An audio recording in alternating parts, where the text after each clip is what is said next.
Agosto, ipapalabas na sa Sabado sa magpakailanman ang kwento ng buhay ng internet sensation na si Carrotman Jeric Sigmaton. Pero bago yan, inireveal din niya sa isang one-on-one interview ang iba pa niyang plano sa buhay, maging ang celebrity crush niya. Let's watch this.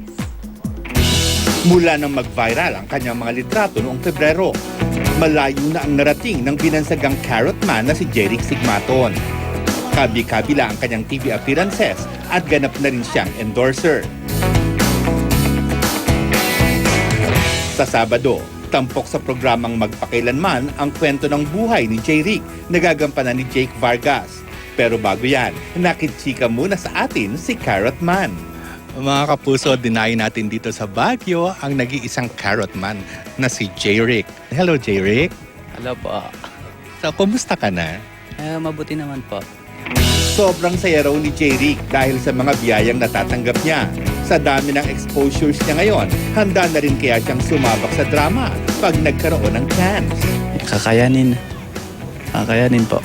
Trade lang po natin. Pero naglalakas loob man sa showbiz, inamin ng binata na minsan nahihiya pa rin daw siya. At kung love life naman ang pag-uusapan, sorry girls, pero di raw niya ito prioridad ngayon. Pero sa mga artista, sino kaya ang maganda para sa kanya? Nagandahan ka sa kanila? Opo, kay Barbie.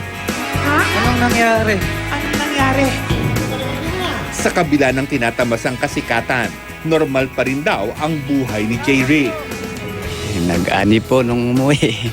Yung mga tao doon sa amin, they are very proud of him and masaya naman sila.